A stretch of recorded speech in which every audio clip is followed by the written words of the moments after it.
Good morning, everybody. Welcome to another Crime Pays Short. Today, we're trying to hand pollinate Asclepias prostrata, an endangered species of milkweed from the Rio Grande Valley here in South Texas that normally only grows on sand and is endangered in the wild due to habitat loss and competition from invasive buffalo grass, what the ranchers are still seeding. What you're looking at here is called a pollinium, this little boomerang-shaped structure, and it's got to be stuck in one of those stigmatic slits right there. All milkweeds have this flower structure. How did it evolve? It's convoluted as hell and normally done by wasps or large bees. Oh, nice. You can see there's a little plastic fiber on there. Lovely. Maybe I'll ingest it later.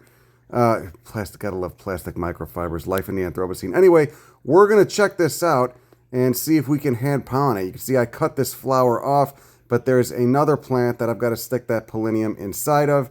You can see how small that thing is, right? The flowers smell pretty good. They smell kind of sugary and nectar-rich. But again, how am I going to get one of those little boomerang structures inside that stigmatic slit on another plant? You need two plants for cross-pollination. These plants cannot self. So that's what we're going to go out in the yard and do, right?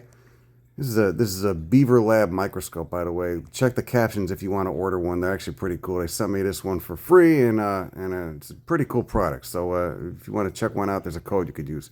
Now here is a video from that Beaver Lab microscope of me using a knife to remove the pollinarium, which is the whole unit, this boomerang-like unit that I'm about to pull out.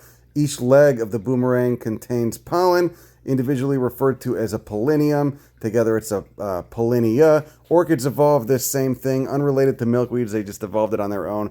It's a bunch of pollen grains stuck together in a gluey mass. Each gluey mass on the leg of that boomerang contains the pollen, and this has to be stuck in the stigmatic slit of a flower on another plant, which is what we're going to try to do. That's how small the pollinium is. Look at that. See it? That tiny thing.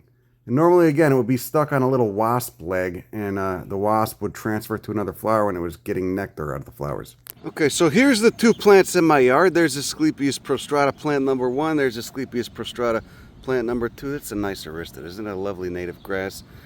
And I've got some of those designer astrophytums somebody gave me as well. But so these two plants have never flowered at the same time. Now they finally are. And there's no pollinators here because I live in a city. They've all been destroyed because the habitat's all been destroyed. So normally these things would be probably getting hit by tarantula hawks, those beautiful blue wasps.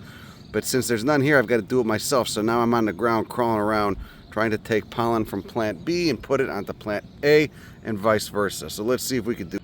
You can see it's a tedious task, but if we can do it, we get a big fruit called a follicle, and it'll be filled with a bunch of seeds of this endangered milkweed. God damn it. Come on, get in there. This is a nightmare. It's literally, it's like trying to, I can't see what I'm doing. I need some of those little spectacles, those magnification spectacles. Don't you want to live, man? Oh, God. Come on. There we go. Oh. How the hell? Fuck. And then if you don't do it right, you just destroy the flower. But we're going to try. It's got to actually go in that stigmatic slit. I think I just destroyed the flower.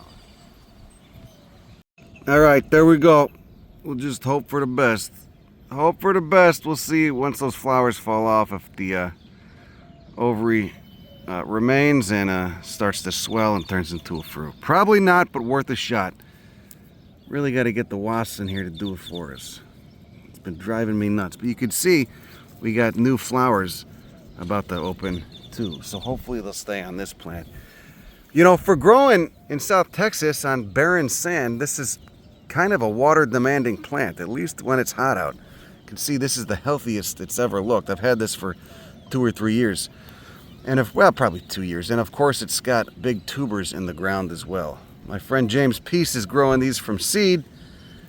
He's got a couple plants in like a little rock garden up by San Antonio, but this is what I got. And they look a lot better now that I got some other cover around them. I've got a shrub right here and some other stuff giving them a little bit. So they're not just getting blasted with sun, but anyway, here we go. Let's see. Hopefully it works.